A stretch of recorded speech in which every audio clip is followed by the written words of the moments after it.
बहुजनांना न्याय व हक्क मिळवून देण्यासाठी सामाजिक एक लढा बहुजन माझा। भीमा नदीवर बॅरेज कामाला गती, 100 कोटींच्या प्रकल्पाने दोन्ही तालुक्यांना दिलासा। सिद्धापूर वडापूर दरम्यान बॅरेज बांधकाम सुरू, शेतकऱ्यांमध्ये आनंदाची लाट। 25 टीएमसीचा प्रस्ताव रद्द, 4 टीएमसी बॅरेजला हिरवा कंदील, विकासाचा नवा मार्ग खुला। आमदार सुभाष देशमुख यांच्या प्रयत्नांना यश, भीमा नदीवर बॅरेज कामाचा शुभारंभ। दीर्घ प्रतीक्षेनंतर बॅरेज बांधकाम सुरू, मंगळवेढा दक्षिण सोलापूरला मोठा दिलासा।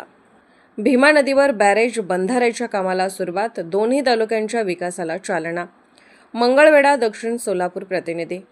मंगळवेढा तालुक्यातील सिद्धापूर व दक्षिण सोलापूर तालुक्यातील वडापूर या 2 गावांच्या दरम्यान वाहणाऱ्या भीमा नदीच्या पात्रात अनेक वर्षापासून प्रलंबित असलेल्या बॅरेज बंधाऱ्याच्या कामाला अखेर दिनांक 9 एप्रिल 2026 पासून सुरुवात झाली आहे। दक्षिण सोलापूरचे लोकप्रिय आमदार माननीय सुभाषजी देशमुख यांच्या सातत्यपूर्ण पाठपुराव्यामुळे या कामाला गती मिळाली असून सुमारे 100 कोटींचा निधी या प्रकल्पासाठी मंजूर झाल्याची माहिती समोर येत आहे।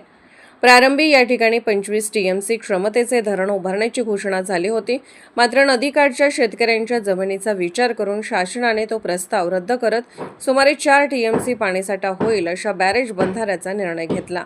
सद्यस्थितीत या बंधाऱ्याच्या कामाला प्रत्यक्ष सुरुवात झाली असून त्याची उंची सुमारे 25 फूट व रुंदी 8 मीटर राहणार आहे।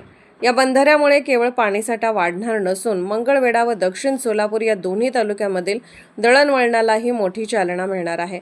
बंधाऱ्यावरून वाहन वाहतुकीची सुविधा उपलब्ध होणार असल्याने स्थानिक नागरिकांसाठी हा प्रकल्प अत्यंत महत्त्वाचा ठरणार आहे।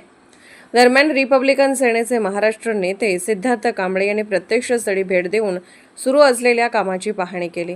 अनेक वर्षाच्या प्रतीक्षेनंतर या प्रकल्पाला सुरुवात झाल्याने दोन्ही तालुक्यातील शेतकरी व ग्रामस्थांमध्ये आनंदाचे वातावरण निर्माण झाले आहे। वृत्त बहुजन कामगार दर्पण, संपादक डॉक्टर शंकरदादा माने। बहुजन माझा चॅनलला क्लिक करून बेल आयकॉन दाबून सबस्क्राइब करा आणि अपडेट रहा।